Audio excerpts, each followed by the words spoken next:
আকাশের অবস্থা খুবই খারাপ, মেঘ, বৃষ্টি, ঝিরিঝিরি বৃষ্টি হচ্ছে। ये अच्छा amazing. It's like a natural beauty with eyes, greenery.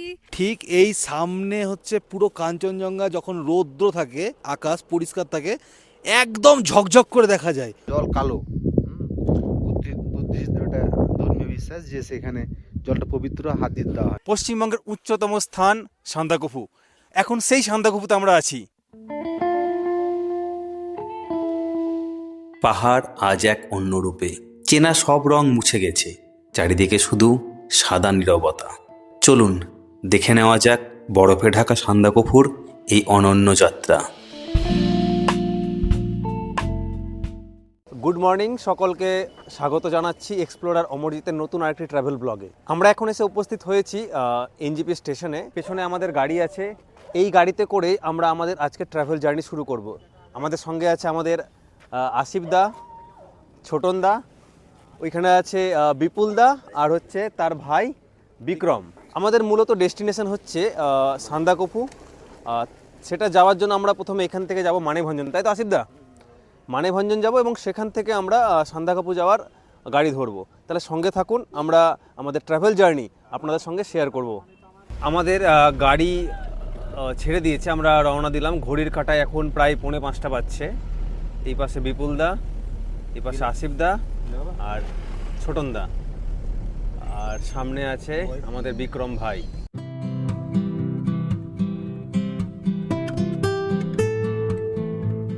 ভোরবেলা পাহাড়ের পথে যাত্রা শুরু করার একটা আলাদা অনুভূতি আছে। ধীরে ধীরে সমতল ছেড়ে যখন পাহাড়ি পথে উঠতে শুরু করি, চারপাশের পরিবেশও যেন বদলে যেতে থাকে। ঠান্ডা হাওয়া, নীরবতা আর সেই ঘুর পেঁচানো রাস্তা, এ এক আলাদা শান্তি।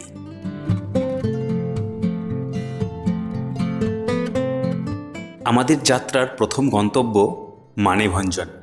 নিউ জলপাইগুড়ি থেকে দূরত্ব প্রায় 80 কিলোমিটার, আর পৌঁছতে সময় লাগবে প্রায় ঘন্টা 4। আমাদের যাত্রার রুট ঠিক হয়েছে মিরিক হয়ে যাওয়ার, আর গাড়ি ভাড়া পড়েছে প্রায় 1,004 টাকা মতো।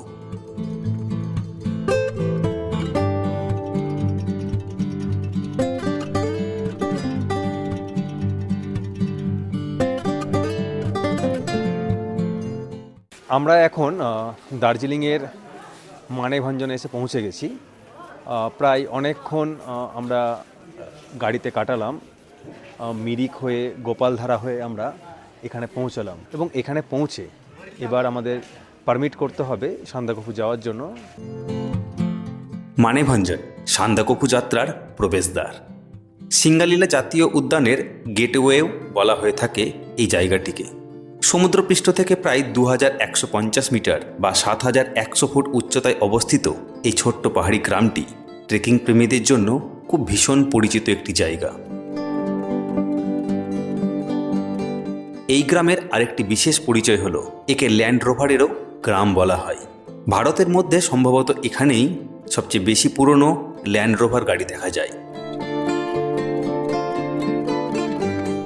এখান থেকে সান্দাকফু যাওয়ার জন্য ল্যান্ড রোভার অ্যাসোসিয়েশন থেকে গাড়ি বুক করতে হয়। ভাড়ার নির্দিষ্ট চার্ট রয়েছে, তাই দরদাম করার কোনো বিশেষ সুযোগ নেই। আচ্ছা, আমাদের এই যে পারমিশন করার জন্য কী কী করতে হলো একটু তুমি যদি বলো আসিফ দা। এখান থেকে মানেভঞ্জনে পুলিশ বুথ থেকে ফর্ম নিলাম, ফর্মটা ফিল আপ করলাম। আর প্রত্যেক ট্রেকার্সের এই আধার কার্ডের জেরক্স আর সবার ঠিকানা, নাম, আর ড্রাইভার করছি কিনা সেই গাড়িটার ড্রাইভারের নাম, নাম্বার, আর গাইডের নাম, নাম্বার লাগছে। আচ্ছা, এরপরে কি করতে হবে ফর্মটা জমা দেওয়ার পরে? ফর্মটা জমা দেওয়ার পর আমাদেরকে গাড়ি বুকিং করতে হবে। আচ্ছা আচ্ছা আর গাইড নিতে হবে সঙ্গে। আচ্ছা আচ্ছা, তাহলে আমাদের মোটামুটি কমপ্লিট যাওয়াটা। আচ্ছা ঠিক আছে, আসিফ দা টোটালটাই বললো, বাকিটা আমরা পরে জানাচ্ছি।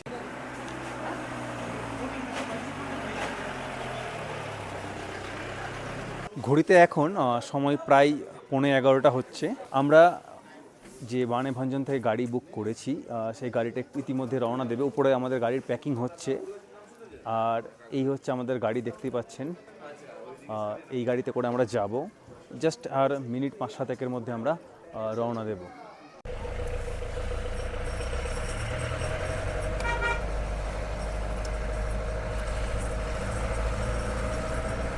তো ওয়েদার খুব খারাপ, আমরা এই খারাপ ওয়েদারেই বেরিয়ে পড়লাম। দেখা যাক কতটা কি দেখতে পাওয়া যায়। তো চলুন আমরা আগামীর পথ দেখাচ্ছি আপনাদেরকে। মানেভঞ্জন থেকে শুরু হলো আমাদের আসল পাহাড়ি যাত্রা। খাড়া আর পাথুরের রাস্তায় ধীরে ধীরে উঠতে লাগলো আমাদের গাড়ি।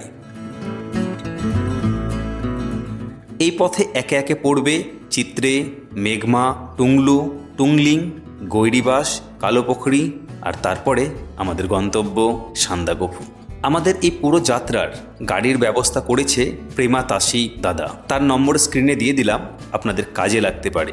যাত্রার শুরুতেই আমরা পৌঁছে গেলাম ছোট্ট সুন্দর পাহাড়ি গ্রাম চিত্রেতে। আকাশের অবস্থা খুবই খারাপ, মেঘ, বৃষ্টি, ঝিরিঝিরি বৃষ্টি হচ্ছে। আর সেই বৃষ্টিতেই আমরা আবারও আমাদের সামনে ডেস্টিনেশনের দিকে এগিয়ে যাচ্ছি। ততক্ষণ আপনারা আমাদের সঙ্গে থাকুন। পথের ধারে চোখে পড়ল বড় বড় সাদা ম্যাগনোলিয়া ফুল, যা এই কুয়াশাচ্ছন্ন পরিবেশেও এক অন্যরকম সৌন্দর্য এনে দিয়েছে। ये है मेघमा और यहाँ पे एशिया का सेकेंड ओल्डेस्ट मोनेस्ट्री है। और यहाँ पर मेघमा की किस लिए बोल रहे हैं आप, बात देख के बता सकते हैं? আচ্ছা আচ্ছা, দাদা বলছে যে কি এখানে মেঘেদের রাজ্য অ্যাকচুয়ালি বলা যায়, মেঘেদের মা, সবসময় মেঘ বিরাজ করে, তাই তো আসিফ দা নাকি? ওই জন্য জায়গাটার নাম মেঘমা। প্রচণ্ড বৃষ্টি হচ্ছে, ওই জন্য আমরা নিচে নামলাম না, উপর থেকে আপনাদেরকে দেখিয়ে দিলাম। এরপর আমরা এগিয়ে গেলাম টুংলুর দিকে। চারপাশ ঘন কুয়াশায় ঢাকা, সঙ্গে ঠান্ডা হাওয়া, আর পুরো পরিবেশটাই যেন এক রহস্যে ভরা।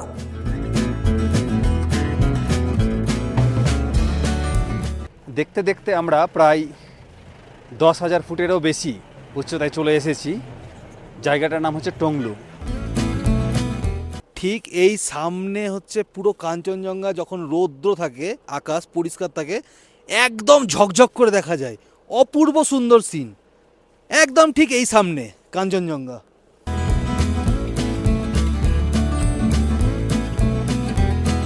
টংলু পেরিয়ে আমরা এখন টুমলিংয়ে আছি। এই টুমলিংয়ের একটি বিশেষত্ব হলো যে কি আমার যে পেছন দিকে দেখা যাচ্ছে জায়গাগুলো, সেটা হচ্ছে নেপালের। আমি একটু নেপালের জমি স্পর্শ করছি, আপনাদেরকে দেখাচ্ছি। এই যে মাটি, এই মাটি যে স্পর্শ করছি, মাটিটা হচ্ছে কিন্তু নেপালের মাটি, তাই তো দাদা? ঠিক তো? আর ওই পাশটা হচ্ছে আমাদের ইন্ডিয়া। দাদা দেখাচ্ছে, আমি একটু এদিকে আসছি। এই দিকটা হচ্ছে ইন্ডিয়া আর ওই দিকটা হচ্ছে নেপাল। তাহলে এই সন্ধিক্ষণে আপনাদেরকে দেখালাম জায়গাটা। যাই হোক, ওয়েদার খুব খারাপ বলে আমরা বেশিটা দেখাতে পারছি না। তাহলে বাকিটা চলুন পরবর্তী গন্তব্যে যাওয়া যাক। টুমলিং ছাড়িয়ে আমরা প্রবেশ করলাম সিঙ্গালীলা ন্যাশনাল পার্কে এবং কিছুটা পথ এগিয়ে যেতেই পৌঁছে গেলাম গৈরিবাসে।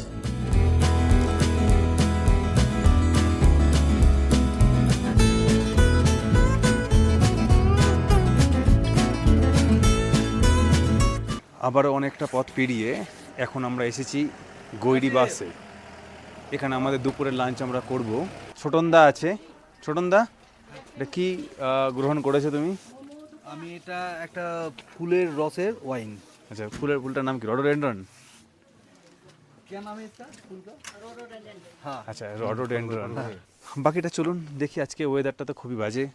এই ওয়েদারে আমরা কতটা কিভাবে এগোতে পারি, কি দেখতে পাই, সেটা আপনাদের সঙ্গে শেয়ার করব। এরপর আমরা ধীরে ধীরে পৌঁছে গেলাম কালীপুখুরি নামক একটি জায়গাতে, একটি রহস্যময় ও শান্ত জায়গা, যার নামকরণ হয়েছে এখানকার কালো রঙের হ্রদ থেকে। এই নিচে সেই কালাপুখুরি লেক বলছে, যার জল অত্যন্ত পবিত্র বলে ধরা হয়। তো কুয়াশার জন্য এখন দেখা যাচ্ছে না। তো ওয়েদার যদি ভালো হয় তাহলে দেখা যাবে হয়তো।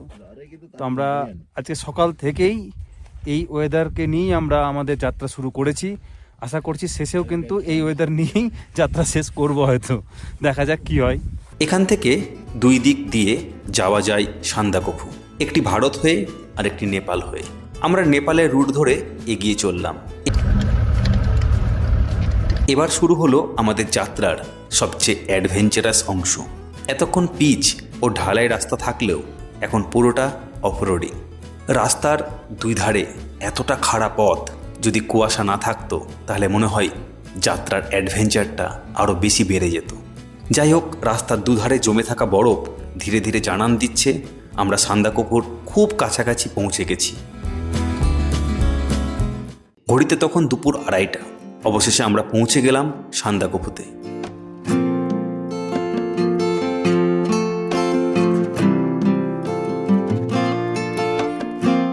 ছোটবেলা থেকে আমরা বিদ্যালয়ে যে পড়ে এসেছি পশ্চিমবঙ্গের উচ্চতম স্থান সান্দাকফু, এখন সেই সান্দাকফুতে আমরা আছি, চলে এসেছি।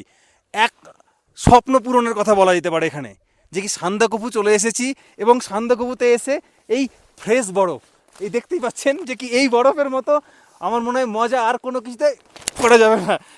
এই যা মজা সে তো আমি বুঝতে পারছি, এইদিকে দিচ্ছি, হ্যাঁ ওদিকে ফটোগ্রাফাররা ফটো করছে, এদিকে আমি দেখাচ্ছি পুরো সিনারিওটা, মারাত্মক লেভেলের সিনারিও, মনে হচ্ছে স্বর্গ পেয়ে গেছি আমরা এখানে। কিন্তু যদি আপনারাও আসতে চান তাহলে অবশ্যই দেরি করবেন না, চলে আসুন, এখনও সময় আছে এই সান্দাকফুতে এবং এই বরফের সৌন্দর্য উপভোগ করুন। আমি দাদাকে বলছি একটু পুরোটা দেখিয়ে দেওয়ার জন্য।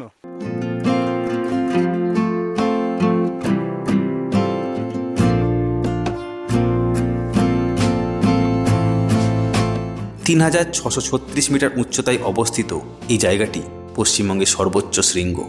এখানে প্রতি বছর তুষারপাত হয়, তবে সেই বরফ দেখা সত্যিই ভাগ্যের ব্যাপার। অনেকে বহুবার এসেছে, বরফ দেখতে পায়নি, কিন্তু আমরা 2026 সালের প্রথম বরফের সাক্ষী হয়ে গেলাম এই সান্দাকফুতে এসে। এখান থেকে হিমালয়ের 4টি বিখ্যাত শৃঙ্গ এভারেস্ট, কাঞ্চনজঙ্ঘা, লোৎসে, মাকালু সবগুলোই দেখা যায়। সান্দাকফুর সূর্যোদয় আর সূর্যাস্ত যেন অসাধারণ, তেমনি এখানকার তুষারপাতও মন ছুঁয়ে যায়। তবে সব কিছু একসঙ্গে পাওয়া যায় না। আমাদের যাত্রাপথ ছিল কুয়াশায় ঢাকা, তাই কাঞ্চনজঙ্ঘা বা এভারেস্ট কিছুই দেখা যায়নি। তবুও এবছরের প্রথম বরফ দেখে মন ভরে গেছে। মনে হয় পথের সেই অপূর্ণতা এই সাদা বরফই পূরণ করে দিল।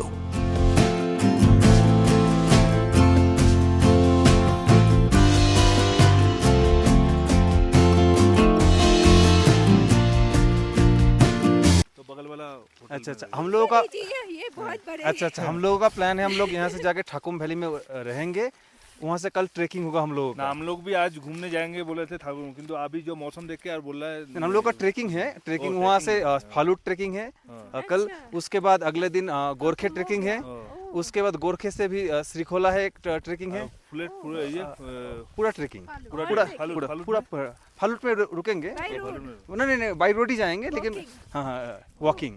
नाइस, चलिए best of luck. Thank you okay okay okay bye. দেখা হলো আমাদের কলকাতার কিছু মানুষজনের সাথে, তারা একটু কথা বলতে চাইলো, আমিও কথা বললাম। চারপাশে সাদা বরফে ঢাকা পাহাড়, ঠান্ডা হাওয়া আর এক অসাধারণ নীরবতা।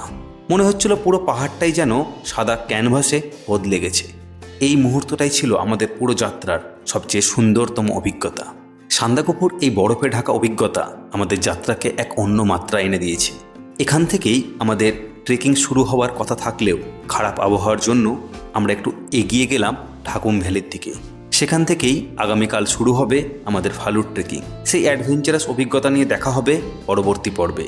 ভিডিওটি ভালো লাগলে লাইক করবেন, আর এমন আরও অনেক ভ্রমণ অভিজ্ঞতা দেখতে চাইলে চ্যানেলটি অবশ্যই সাবস্ক্রাইব করে পাশে থাকবেন। ততদিন ভালো থাকুন, সুস্থ থাকুন, দেখা হচ্ছে পরবর্তী পর্বে।